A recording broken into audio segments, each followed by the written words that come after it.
This is Jess, Wes and our daughter Izzy.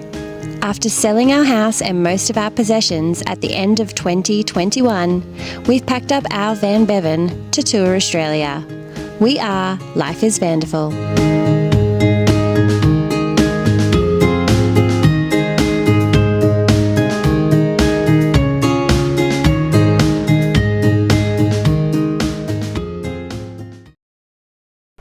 Welcome to Esperance! In this video, we'll show you the best things to do across 5 days in Esperance and Cape Le Grand.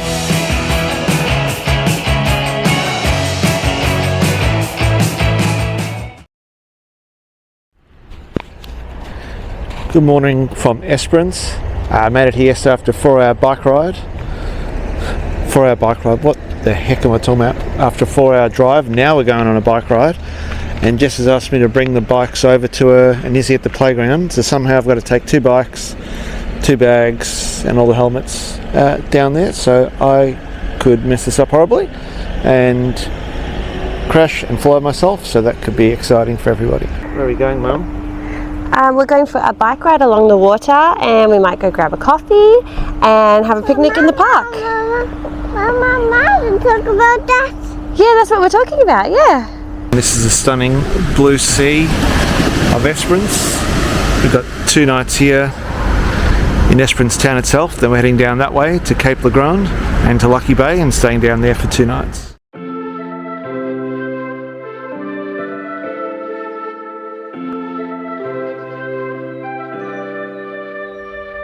Something's in the air. I can feel it everywhere. Every color seems to bloom, and there's light in every room. Now that you're looking up, I can see it in your eyes that lately it's been tough. But now the sun is rising. Let's be new people. There's summer. We've seen this time and time again at the various towns we travel to around Australia about these towns blending the history with modern day. And Esperance is no different with the Tanker Jetty here. So a lot of the old jetty's been repurposed into playground equipment, seats along the pier here, or the jetty I should say. And yeah, I think it's a really good way of celebrating the past while still building for the future. So yeah, it's good to see it in a lot of towns doing it.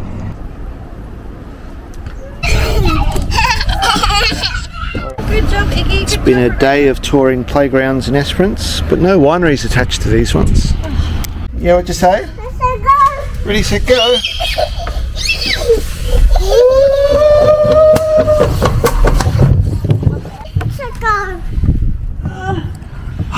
Nice grunt.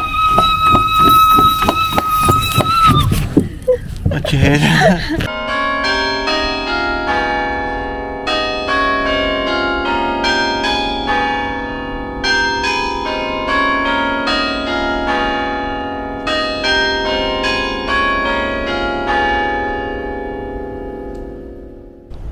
At our 4th playground tour in Esperance, we've come across this clock tower here, which is part of the little kids train station. So there's a track that weaves through 2 of the playgrounds, but it's only open from October through till April on the weekends and weekdays during school holidays, so we just missed out. But it's only $3, which is pretty cool. Jess has gone to do some grocery shopping, much needed, before we head out to Lucky Bay. So we've got some meals. Playing Lego. I know, so much focus and concentration from Izzy building her cars.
this morning and we've come to Cape Legrand National Park, and it is absolutely stunning here. We're at Lucky Bay and the water is the bluest we have seen the entire time we've been in WA.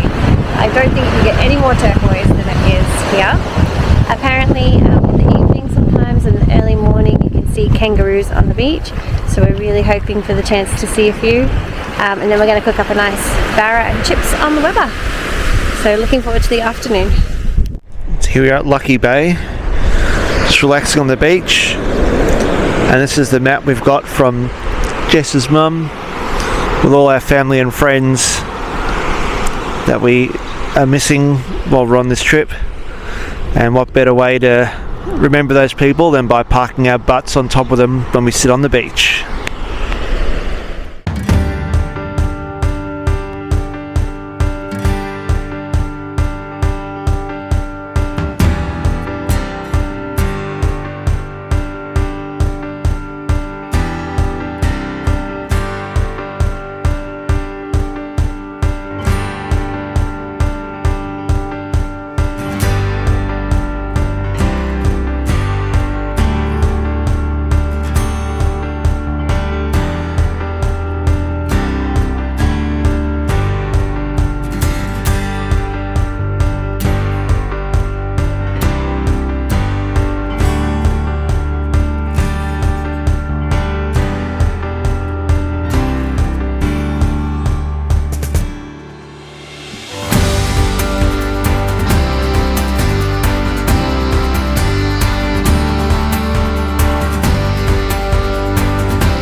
This is our camp, and right outside our camp we have kangaroos.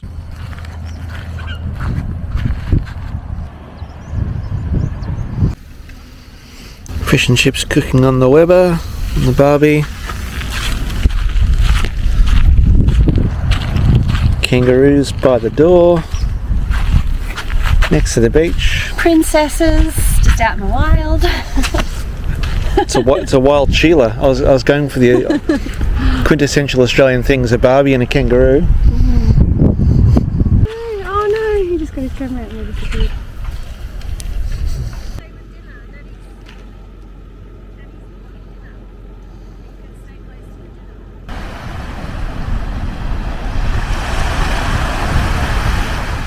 So we didn't see kangaroos on the beach at night. It seems to be more of a summer thing, but we got to see them outside our campground, which was pretty cool. You can open the door. Yeah, having breakfast, and we've got kangaroos right outside our door again. Little kangaroos. Yeah.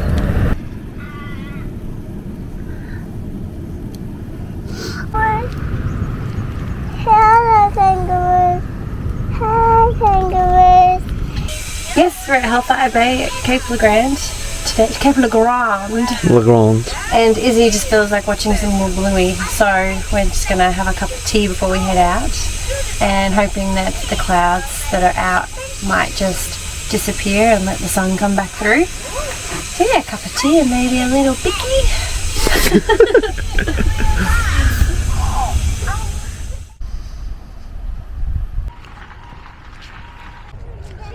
She's okay. Episode of Bluey and a cup of tea, and the sun's come out. Hazy.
ever since our time in the Mornington Peninsula on the beaches there, Izzy's been finding these little, we've been calling them poppers, so seaweed that is filled with air and the little balls, and you squeeze them tight and they make a nice pop, sort of like bubble wrap. And we just met a guy and he said that they're called sargasm. So we're a big fan of sarcasm in this family, and now we're also a fan of sargasm. And apparently they bring oxygen into the sea. Today's science lesson. Yeah.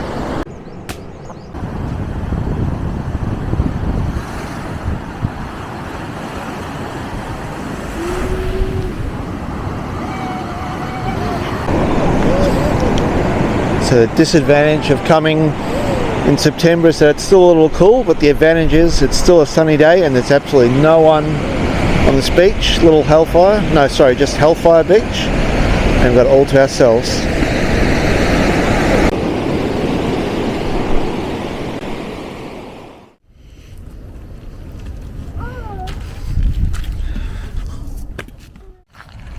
not a very big walk. Oh, hi. Not a fan of walking. 15-minute walk. How many minutes are we in? 2 minutes? This is about, 2 minutes in. Come on, just a little walk. Alright, Dad and I are gonna go. Bye, Izzy. Sig. It's a pretty cool scarf you got there, Jess. Thank you. It's well worth doing the walk to Little Hellfire because you get to look back across Hellfire Bay itself with this awesome view. Just taking a little stroll from Hellfire Bay over to Little Hellfire Bay. Hey, hey! What an appropriate sign. Our own private beach. So it took us about 30-35 minutes with the little one to get here, but it should take 10 to 15 minutes to walk here from Hellfire.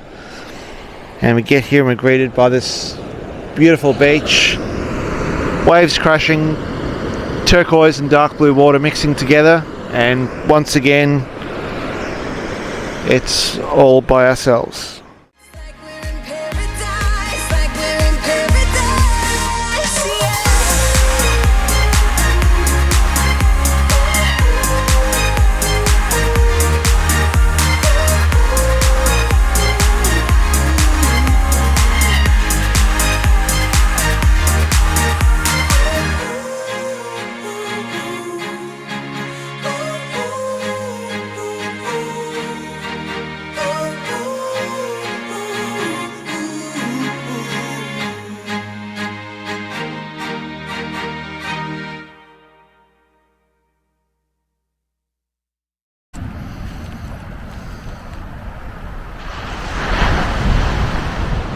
So Lucky Bay Campground just might be our favourite national park campground that we've stayed in so far. We've been on the road 7 months and we think this one's one of the best ones. It's, first of all, it's at an amazing location, one of our favourite beaches that we've been on this whole trip. And the campground itself is super close to the beach, and it's got modern facilities, camp kitchen, toilets, it's even got showers. They're solar powered, so you have to make sure you get in early, and it's been a sunny day. So it cost us $30 a night, and we stayed here for 2 nights.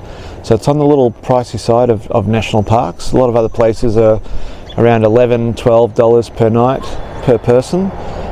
So yes, it's $30 for 2 people, and Izzy's free. I think there's 26 sites here at this campground, or maybe, sorry, I think maybe 36 sites at this campground. And when we've come in September, it's a good mix of the park being half empty or half full, but still lovely sunny days. A little bit on the cool side, but you get that lovely sun and you get the aqua turquoise and deep blue of the waters of Lucky Bay. So it's all up, I think it's one of our favourite national park campgrounds that we've been to on this whole trip, and thoroughly recommend coming here for the campground and just the experience of being in Lucky Bay. There's even Wi-Fi here too, so if you park at sort of the first 7-8 parking spots here, you get some Wi-Fi for free, which is which is pretty cool. But it's also been nice to sort of be away from the social world for a little bit, and just appreciate the beauty of this national park. Bye, Lucky Bay. Did it say bye backwards? No, but it waved.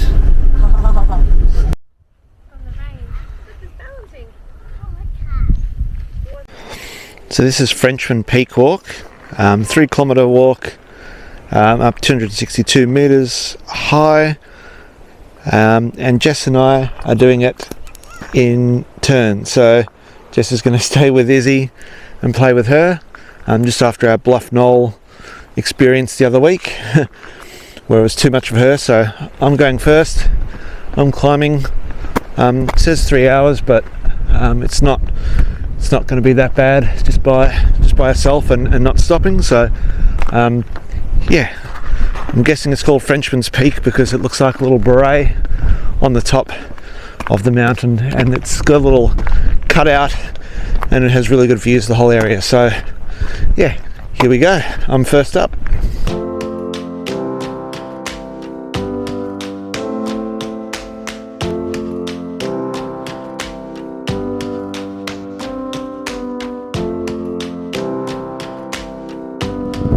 Almost there. Amazing is this.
This is the cave on top of Frenchman Peak, and it's really incredible. It's so hard to describe. You can probably hear it's echoing from the cave, but it's hollow at the front of it, and it looks out towards the sea and the rest of Cape Legrand National Park. And yeah, I don't think there's any words. Just have a look at this view.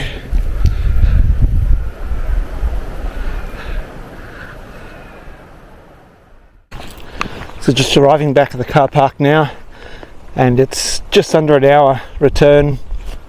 Sorry for my breath, a bit out of breath. Yeah, it took 12 minutes to come down, 23 minutes to go up, and then yeah, spend a little bit of time at the top with the drone and the camera, and just taking a moment to pause and put away those things and looking out and enjoying the view. So that was pretty special. That's probably one of the top 10 things we've done on this trip so far. And again, sorry for all the panting, and I don't usually like to talk about it too much, but with my heart condition called tetralogy fellows, I've got an artificial heart valve, and sometimes these small challenges become bigger ones. So slowly learn to appreciate those things, and yeah, I guess just be proud of oneself for doing them, without being egotistical about it. But just it's amazing to be able to do these things after I had my operation, and still be able to maybe not run up a mountain, walk up a mountain, and maybe run down it, but yeah, just really thankful today for being able to do this. So time to head back to the girls, and I'll swap over, and hopefully this rain stays off so Jess can walk up there safely. So back now in the van in Bevan and playing Lego with Izzy. What a day, climbing a mountain and then playing Lego.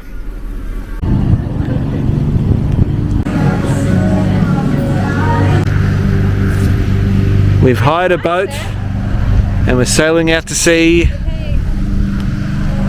Oh no, we're just at a brewery. So at Lucky Dog Brewery. Lucky Bay, not Lucky Dog, Lucky Bay Brewery. We feel we deserve a beer and a burger after climbing up a mountain this morning.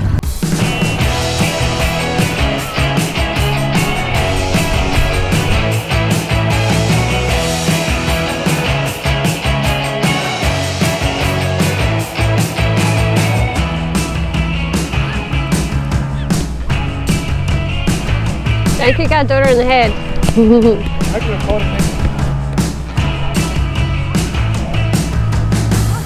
The beach to bow up was definitely my pick.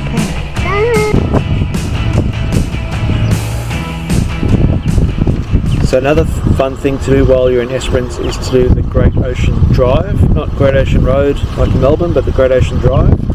And it's a coastal drive on the southwest side of Esperance that goes through different spots, starting with Rotary Point, which has this nice lookout across Esperance and through all the bays and archipelago here. So I'm just going to take a leisurely drive down there and look at some of these sites along the way.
Very cold out there.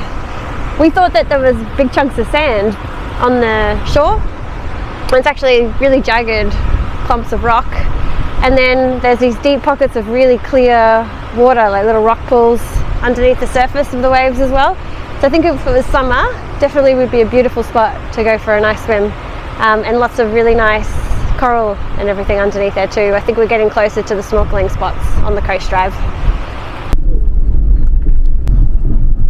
Here we go, at Free Beach, Nudie Beach. 1, 2, 3. Hurry up, hurry up.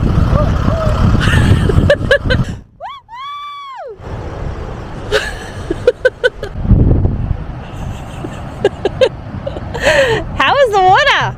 Move the hat so I can see. And take two. This time it's Jess's turn. Here she is. Oh, I saw a bum.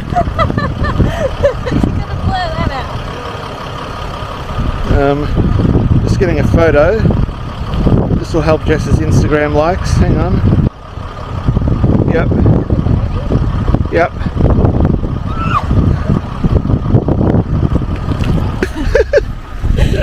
If you're actually still tuned in after that, please subscribe.